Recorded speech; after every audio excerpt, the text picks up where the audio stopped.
양지환 대신증권 기업리서치 부장님과 이 시간 함께 해보도록 하겠습니다. 어서 오세요. 어서 오십시오. 안녕하십니까. 네, 반갑습니다. 반갑습니다. 네. 반갑습니다. 네. 네.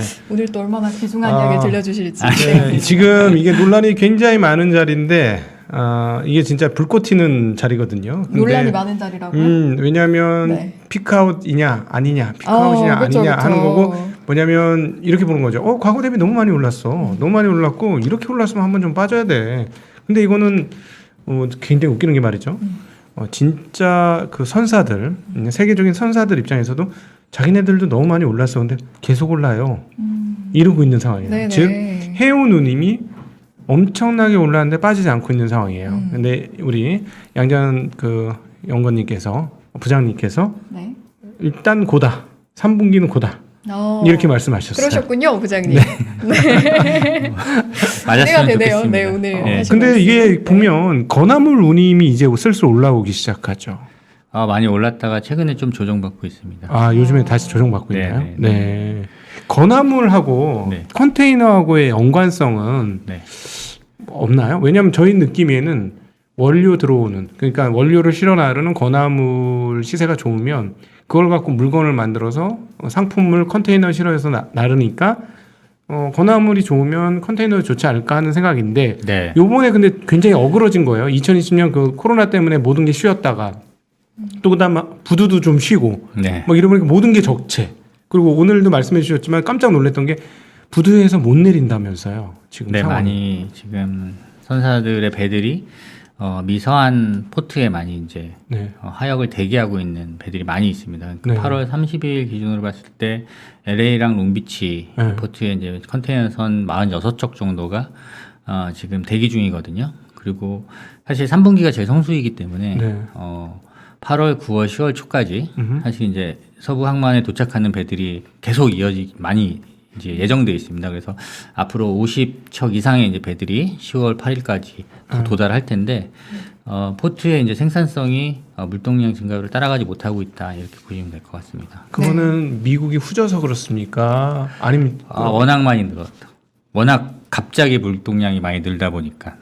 그러니까 코로나 이전에는 전 세계 경제 성장률이 그 월드 GDP 성장률이 한 4%에서 네. 5% 정도 성장을 하면 컨테이너 물동량이 한 5%에서 6% 많을 땐 7, 8% 정도 느는데 그쳤거든요. 네. 근데 올해 같은 경우 미 서부 항만의 컨테이너 물동량이 보시면은 이게 2021년 월간 컨테이너 상반기 물동량 추이인데요. 네. 오른쪽 게 이제 파이스타 아시아에서 US로 가는 컨테이너 물동량이라고 보시면 될 것 같은데 올해 상반기에 40% 늘었습니다. 예, 그러니까 엄청나요.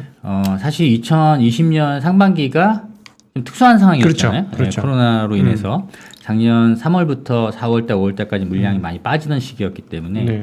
사실 2020년하고 직접 비교하는 건 좀 그러니까 저희가 2019년하고도 이제 비교를 해봤는데 네.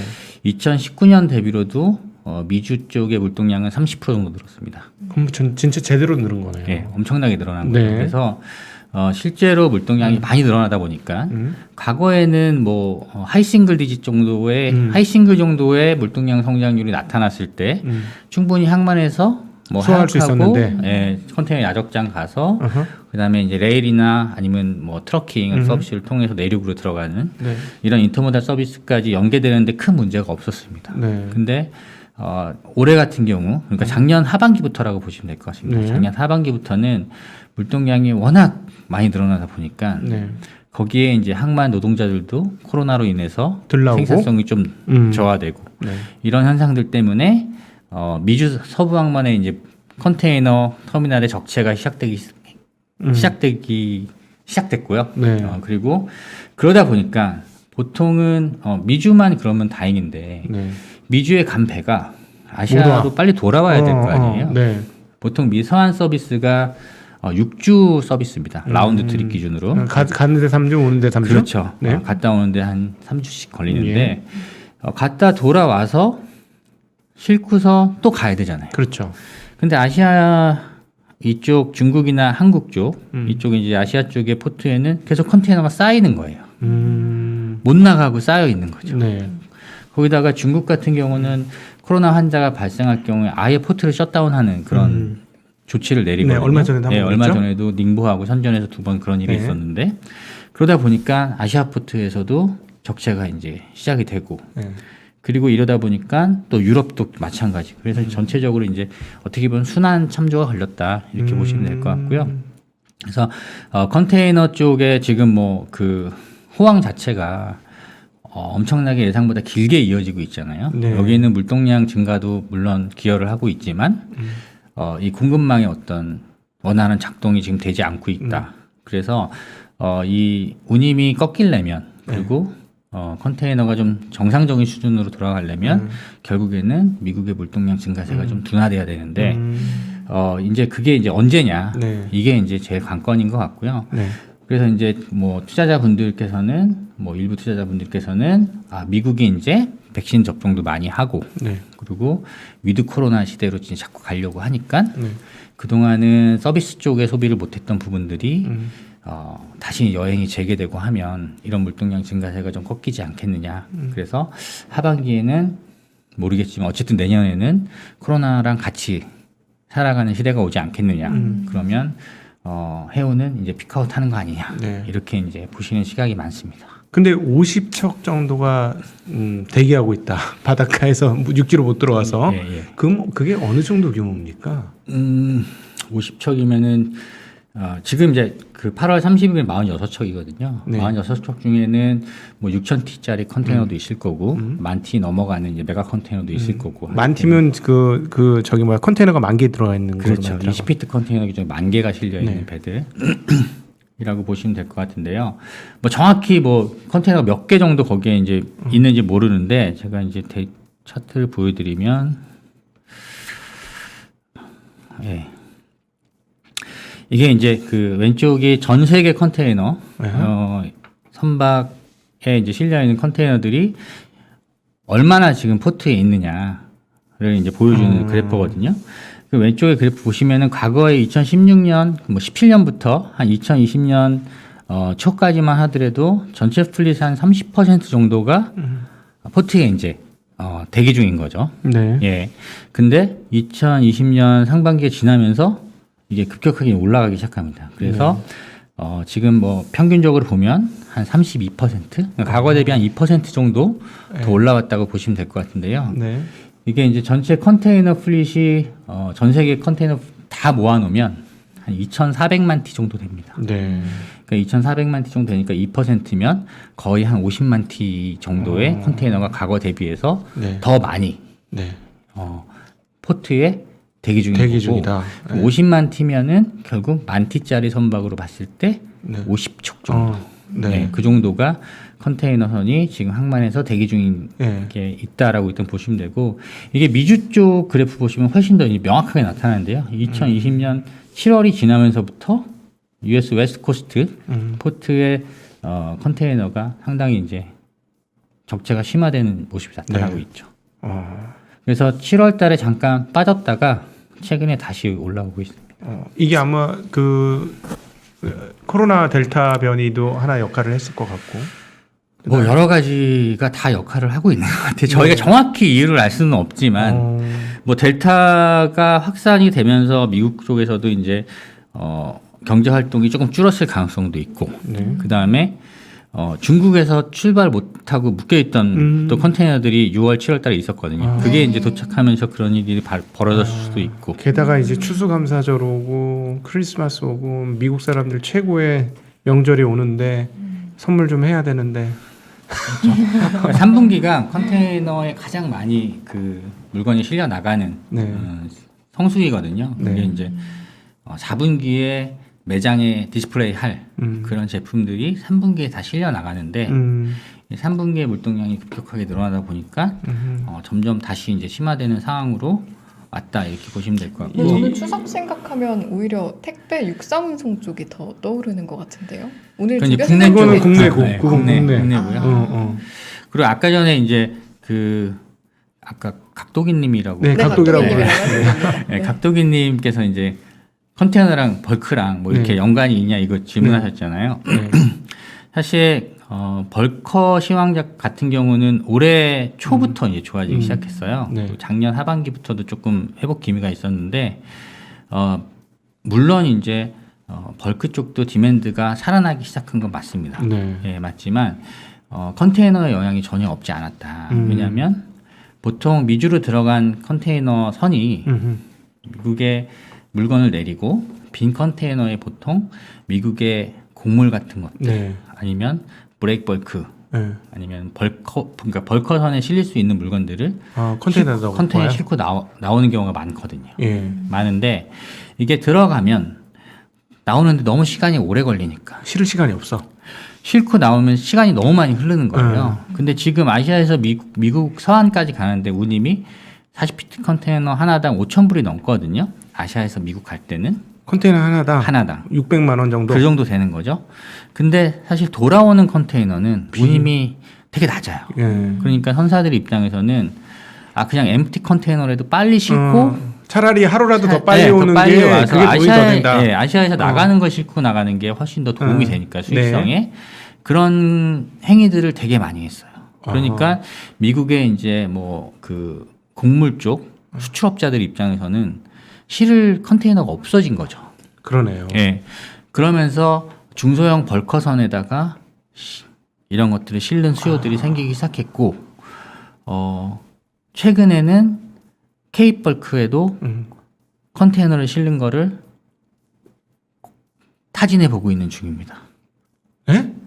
큰 벌크, 예. 큰 화물선, 그러니까 그렇죠. 이게 잠깐 말씀드리면은 예. 곡물 같은 걸 실어야 되기 때문에 얘네들은 이 위에가 없고 그냥 뚜껑을 열어요. 뚜껑을 열어서 그냥 넣어가지고 뚜껑을 닫고 가는 배가 보통 벌크선들이거든요. 근데 그거를 그냥 그 뚜껑을 닫고 그 위에다 그걸 쌓겠다라는 얘기거나 아니면 밑을 열어서 이렇게 구조를 짜가지고 넣겠다는 그러니까 얘기잖아요. 벌크를 저희가 얘기할 때 보통 이제 네 가지 선형으로 이제 구분해서 얘기하거든요. 네. 그래서 케이프 사이즈가 보통 이제 철강석 같은 것들을 싣고 다니는 배들이라고 보시면 되고 그 밑에가 이제 파나막스, 네. 그다음에 수프라막스, 그다음에 핸디 이런 선형이 있는데 사실 중소형 선형에는 일부 컨테이너를 실는다는 얘기들이 좀 들렸었어요. 기존에도. 예, 그러니까 뭐 작년부터. 에헤.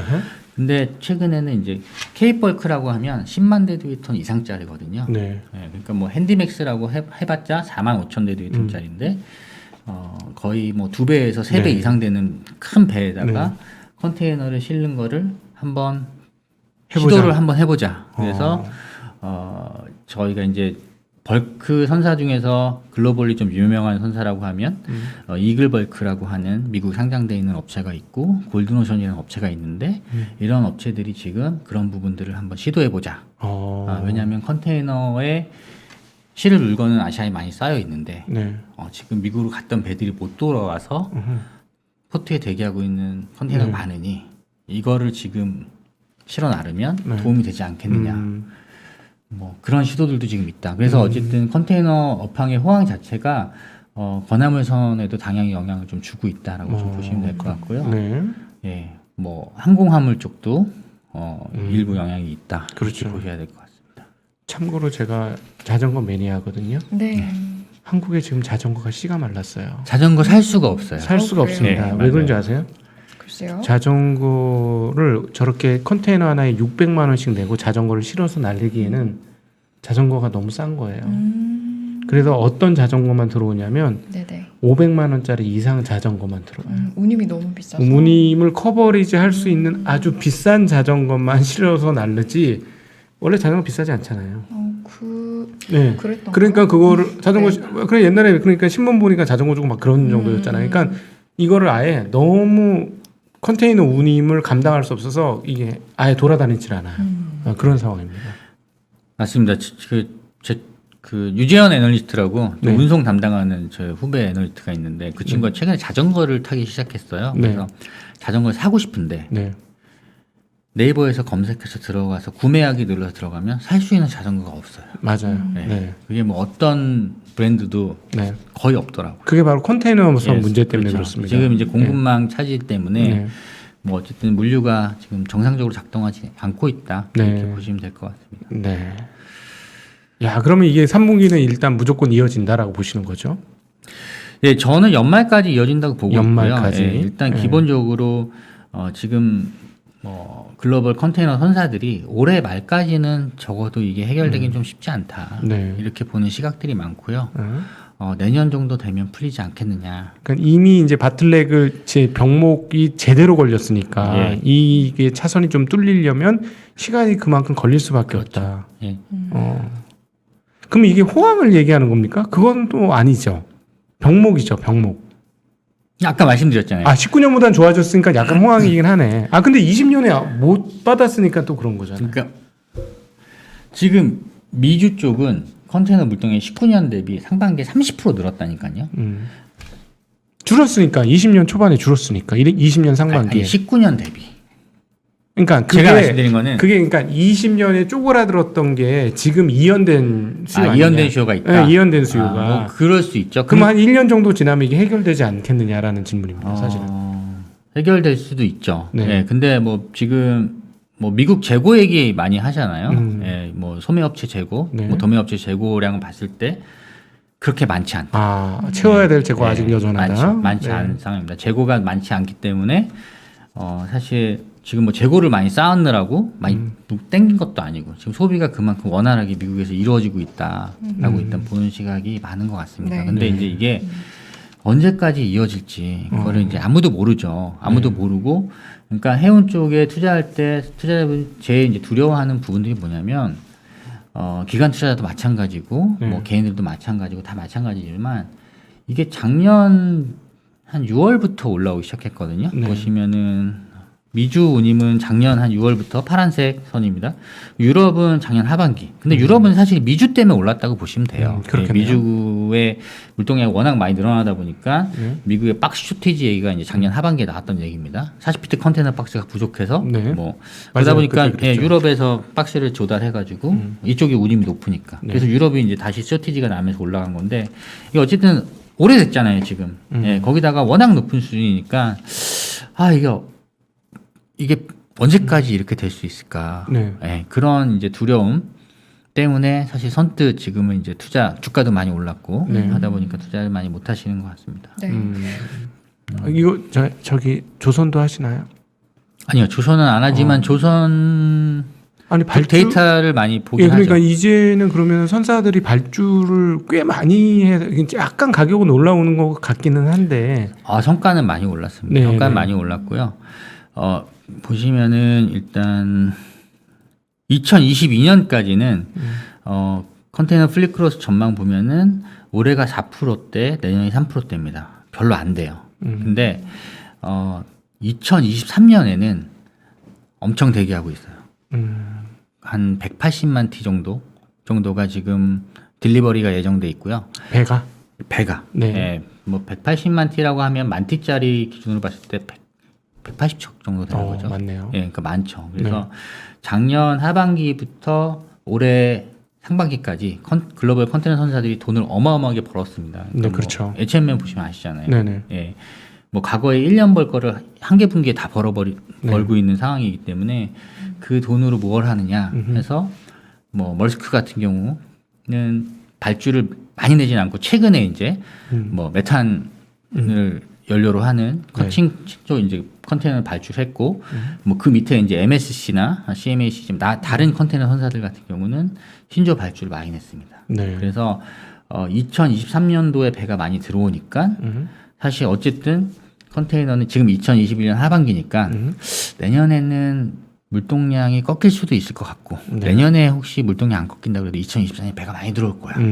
그러니까 컨테이너는 사기 좀 부담돼. 네. 이렇게 이제 보시는 시각이 많죠. 그렇죠. 예, 예. 그래서 이제 피크아웃 논란이 있어서 예. 그 애매하다 이렇게. 근데 너무 빨리 왔어요 피크아웃 논란이. 그치요. 예, 그렇죠. 왜냐하면 계속 근데 그게 참 웃기는 게 선사들조차도 이렇게 가격이 오랫동안 고공행진을 하거나 더 올라간다 깜짝깜짝 놀래더라고요. 4월부터 계속 놀래는 게 서프라이즈의 연속이었어요. 8월까지 또 올랐습니다. 이러면서 뭐 계속 오르니까요. 지금 운임 보시면 사실 꺾인다고 조정받는다고 봤는데 사실 수에즈 운하가 큰 역할을 했죠. 수에즈 운하가 3월 25일경에 길막하면서 한번 막히면서 유럽 이게 회색이 이제 유럽인데 유럽이 뭐 그때부터 뭐 엄청나게 올랐죠. 거의 2배 이상 올랐죠. 네. 이 시간이 너무 없으니까 이제 국내로 빨리 넘어가가지고 빨리빨리 하시죠. 예, 국내로 넘어와서 한국 쪽 풀필먼트 상황들은 어떤가요?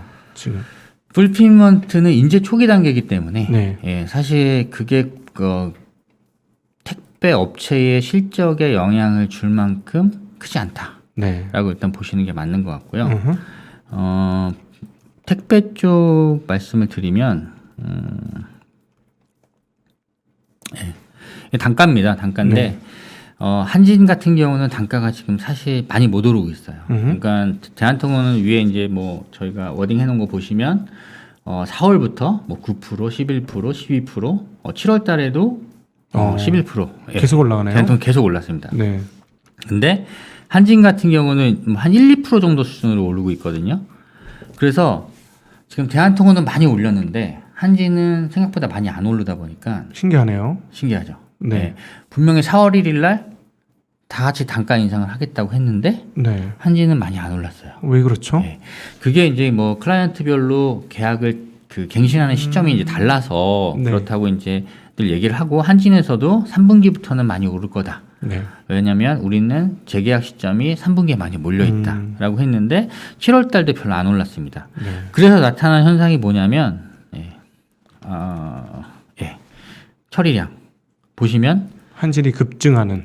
한진은 막 올라오죠. 네. 한진은 지금 뭐 2분기에도 한 9% 정도 처리량이 늘었고 계속 올라오고 있습니다. 7월 달에도 한 14% 늘었는데 대한통운 같은 경우는 5월 달, 6월 달 택배 처리량이 YOY 마이너스. 네. 그리고 7월 달에 한 2% 정도 늘어나는데 그쳤습니다. 그래서 지금 뭐 국내에서 1위 업체, 2위 업체잖아요. 네. 2위 업체라고 할 수 있는데 극명하게 갈리고 있다.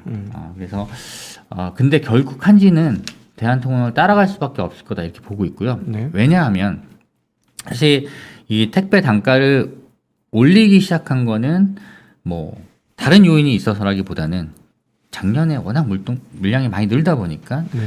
택배 기사분들이 좀 과로하시면서 네. 뭐 쓰러지신 분들도 계시고 하니까 이 과로사 대책위원회가 열려서 네. 현실화하자. 그래서 분류 인력을 좀 충원을 해주고 택배 기사분들의 업무를 좀 덜어주자 이렇게 됐는데 내년부터는 택배 기사분들이 분류 작업에서 완전히 배제가 되거든요. 예. 완전히 배제가 되면 한진 같은 경우는 지금 한 3, 4천 명을 더 고용을 해야 됩니다. 이 로봇으로 대체하는 게 아니고 사람으로 대체합니까? 사람으로 일단 대체를 해야 돼요. 그러니까 대한통운 같은 경우는 이제 그 자동 솔팅이라고 많이 이제 그 멀티 포인트마다 설치를 많이 했어요. 네. 그래서 자동화가 많이 돼 있어요. 네. 근데 한진 같은 경우는 그게 좀 뒤늦게 시작돼서 그런 부분이 좀 안 되다 보니까 일단 코스트 푸시온이 많이 생긴 거죠. 네. 아무래도 고용을 많이 하다 보면 그러면은 결국에는 이제 단가를 올릴 수밖에 없는 그런 상황이고 그럼 결국 한진도 많이 올라갈 거고 그러면은 물량이 한진으로 갔던 것들이 다시 대한통운으로 다시 뭐 이전될 수 있고 아니면 대한통운 그때 또 다시 단가를 또 인상할 수 있다. 네. 이렇게 우리나라가 오히려 중국보다 자동화가 덜 됐나 보군요. 아닙니다. 기본적으로 곤지암 터미널의 자동화율은 90%가 넘습니다. CJ 대한통운. 그러니까 대부분의 모든 작업은 다 자동화돼 있어요. 근데 마지막 단계에서 상하차 업무는 무조건 사람이 해야 되고 네. 그다음에 우리가 강남구 개포동까지가 분리는 됩니다. 네. 근데 개포동에도 기사분들 여러분이 배정돼 있어서 예. 개포동에 어떤 아파트는 이 이쪽으로 사람이. 이쪽으로 요거 마지막 단계에서는 사람이 투입돼야 되는 네. 그래서 바코드로 해서 분류할 수 있는데 어느 정도 한계가 있다 보니까 그렇다고 보시면 됩니다. 향후에 그러면 이 그 온라인 쇼핑에서 지금 막 서로 경쟁이 기가 막 점점 세지고 있잖아요. 네. 그럼 결국은 이 풀필먼트 사업하고 누가 연계를 잘했냐에 따라서 승자가 결정되지 않겠습니까? 대한통운하고 네이버가 일단 선점했다 이렇게 좀 보고 있고요. 예, 둘이 손을 잡으면서. 둘이 손을 잡으면서 그래서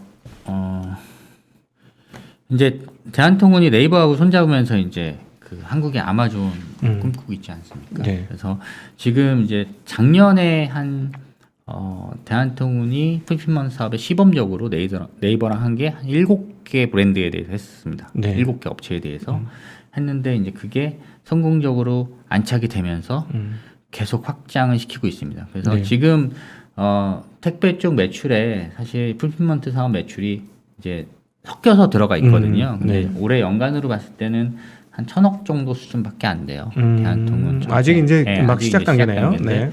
내년에 한 뭐 3,000억 이상 그리고 뭐 내부적으로는 한 3년 안에 한 1조 정도 수준까지 가는 거를 목표로 삼고 있지 않느냐 이렇게 네. 보고 있고요.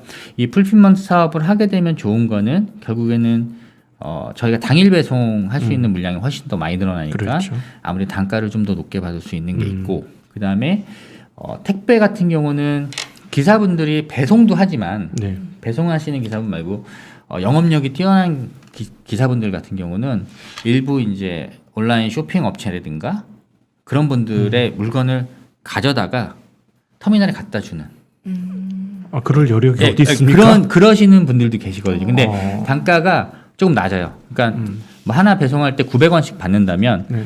가져다가 터미널에 갖다 주는 건 한 600원 정도 받습니다. 네. 예, 그러니까 이제 뭐 양쪽으로 다 돈을 받을 수 있으니까 영업력이 뛰어난 기사분들이 그렇게 하시고 계시거든요. 네. 그게 이제 이 택배를 모아야 되잖아요. 근데 만약 풀필먼트를 하게 되면은 업체가 뭐 곤지암 터미널이라든가 아니면은 뭐 덕평이라든가 이런 데 이제 들어가 있는 거예요. 물건들이. 네. 그러니까 이미 이미 들어가 있기 때문에 이거를 다시 모으는 작업을 할 필요가 없이 주문과 동시에 바로 나갈 수 있으니까 네.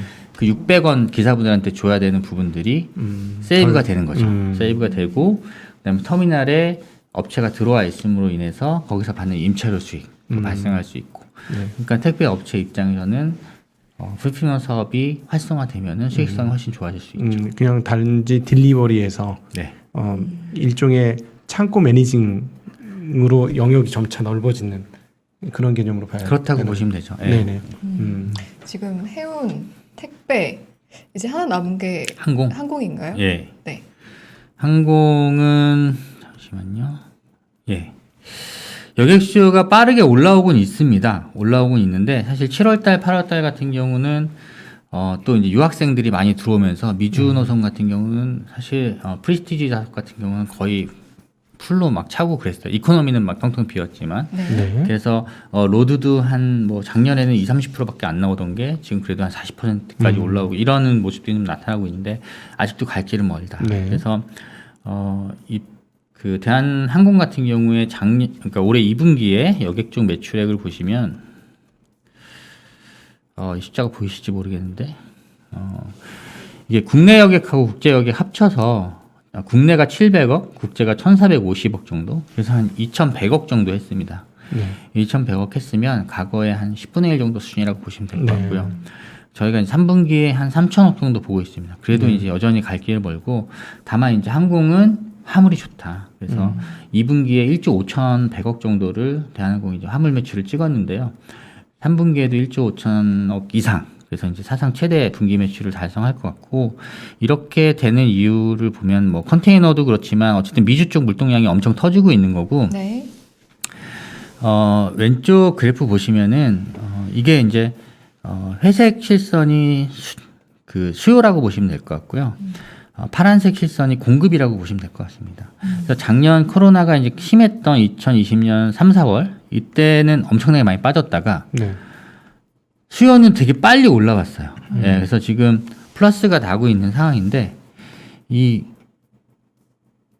공급은 많이 못 올라오고 있거든요. 왜냐하면 이제 그 여객기 벨리 스페이스가 아직 가동이 여객기가 안 뜨다 보니까 네. 벨리 스페이스가 없어진 상황이고 그러다 네. 보니까 수급이 타이트한 상황이 계속 이어져서 항공 화물 운임 추이를 보시면 아시겠지만 여전히 되게 높습니다. 물론 작년에 이제 4월, 5월 달이 가장 높긴 했었지만 지금도 여전히 이제 그 저희 레퍼런스 데이터 보면 높게 나오고 있고 실제 대한항공의 화물 쪽 일들을 보시더라도 지금 2분기 때 한 560원 정도 했거든요. 밑에서 두 번째 줄. 작년 2분기 대비 한 4.6% 빠졌었습니다. 근데 지금 3분기는 화물 완전 비수기예요. 네. 완전 비수기인데 불구하고 저희가 2분기보다 높을 거로 보고 있습니다. 어허. 그래서 한 YOY로 한 23% 가까이 이제 늘어난다. 그러니까 지금 화물은 해운이나 항공이나 항공이나 뭐 어디 할 거 없이 너무 좋다. 네. 우리나라 수출 증가율 엄청 좋게 나오고 있지 않습니까? 그래서 그런 부분 보면 어쨌든 화물은 지금 상당히 좋은 상황이고 사람이 좀 못 움직이는 그런 상황. 근데 항공 이제 쪽에서 지금 역발상 하려고 하는 분들이 많은데 그렇게 급할 필요가 없겠다는 결론이 나오네요. 말씀 듣다 보니까. 화물은 괜찮지만 근데 화물은 좋아요. 이미 주가가 이미 반영을 하고 있잖아요. 많이 반영을 하고 있고 여기서 이제 항공주로 많이 가셨어요. 해운주에서 항공주로 많이 가셨어요. 네. 많이 가셨는데 그렇게 이제 가신 분들은 여객이 이제 좋아질 거다. 네. 예. 근데 화물이 그러면 빠지냐? 네. 당분간 안 빠진다. 네. 왜냐하면 지금 여객이 재개가 된다고 하더라도 백신을 많이 맞은 국가들 그렇죠. 아니면 일부 관광 노선 네. 위주로 이제 미주나 열리는 그렇죠. 거잖아요. 미주하고 유럽 쪽하고 네. 괌, 하와이 그렇지. 이런 일부 이제 그 관광 노선 위주로 열리게 되는데 거기는 사실 뭐 뜬다고 하더라도 화물이 많이 가는 노선이 아니거든요. 그렇죠. 미주는 물론 가겠지만 지금 미주는 이미 많이 가고 있고 네. 그래서 여객이 재개된다고 하더라도 화물의 강세는 당분간 지속된다. 특히나 대한항공이 곧 있으면 이제 아시아나항공 인수를 마무리할 것 같은데 뭐 올해 연내에 이제 마무리하는 게 목표인데요. 10월달에 뭐 공정거래위원회에서 외부 쪽에 이제 용역 맡긴 결과를 받으면 결국 이제 인수 작업이 마무리될 텐데 그렇게 되면 대한항공과 아시아나항공의 화물 쪽의 점유율이 네. 둘이 합치면 한 70% 가까이 됩니다. 네. 예, 그러니까 사실 완전 뭐 시장의 영향력이 엄청나게 커지는 거죠. 그러니까 과거처럼 뭐 양대 항공사가 경쟁하면서 화물 운임이 낮아질 가능성이 별로 없어진 거죠. 야. 예, 그래서 화물 쪽이 크게 빠지진 않을 것 같고 여객이 살아나면 결국 항공은 엄청 좋아질 거다 이렇게 보시는 분들이 많아요. 그리고 지금 저희가 이제 공시 운임이라는 게 있고 네. 실제로 이제 티켓팅 할 때 저희가 실제로 지불하는 운임이 있는데 그 차이가 되게 많아요. 네네. 네, 차이가 높아요. 이 공시 운임은 국토교통부의 항공사가 인천에서 LA까지 뭐 얼마 받겠다라고 신고하는 운임이고 네. 실제로 받는 운임은 그보다 훨씬 낮은데 재개된다. 네. 하늘길이 열린다 하면 항공사들이 지금 티켓을 싸게 받을 생각은 별로 없거든요. 그동안 고생을 많이 했으니까. 네. 그러면은 뭐 항공 쪽이 이익이 엄청나게 나지 않겠느냐라고 네. 이제 컨셉추얼리 접근하는 거죠. 네. 사실 네. 얼마나 할지 몰라요. 저희가 그렇죠. 대한항공 뭐 내년에 실적 얼마나 할지 예측하기 되게 어렵습니다. 사실 여객은 예측이 지금 예측이 불가능하지 되게 않습니까? 어렵고요. 네. 언제 살아날지도 모르겠고, 네. 근데 결국엔 살아나지 않겠느냐 하면서 이제 항공 쪽으로 많이 가셨다. 네. 현재로는 마치 대한항공 아시아나가 DHL 같이 바뀌었네요. DHL이나 UPS처럼 바뀌어 그렇죠. 있어요. 네. 뭐 페덱스나 뭐 UPS, 그렇죠. 네, DHL 그렇게. 같은. 네. 해운, 택배, 항공 이렇게 저희가 지금 함께 살펴봤는데 마지막으로 탑픽 탑픽이요. 네 말씀해 주시면 좋을 것 같아요. 탑픽 제가 H&M하고 페너션 탑픽으로 말씀드리고 있고 네. 차선으로 대한항공, 현대글로비스 이렇게 말씀드리고 있는데 사실 지금 다들 좀 주가가 좀 별로여서 사실 좀 면이 안 서고 있고요. 일단 기본적으로 3분기, 그러니까 2분기 지나면서부터 이 시클리컬 업종에 대한 그동안 좋았던 업종에 대한 피크아웃 논란 이런 것들, 그다음에 테이퍼링에 대한 어떤 경계감 이런 것들 때문에 경기 민감주에 대한 투자자들의 어떤 그 선호도가 많이 낮아졌기 때문이다 이렇게 보고 있고요. 근데 저는 결국에는 뭐 주가는 실적이랑 같이 움직이지 않겠느냐 그러면 뭐 실적 좋은 해운사들 3분기 실적 나올 때쯤 다시 올라가지 않겠느냐 이렇게 보고 있습니다. 네. 알겠습니다. 네. 혹시 저희가 시간에 약간 쫓기듯이 한 것 같아서 못 하신 말씀 있으실까요? 아예 부장님? 없습니다. 못 하신 질문. 네. 오늘은 이 정도로 네. 절제하겠습니다. 네, 그러면은 여기서 3부 이 시간 마무리하도록 하겠습니다. 3부는요 양지환 대신증권 기업리서치 부장님과 함께해봤습니다. 너무 잘 들었습니다. 네, 고맙습니다. 고맙습니다.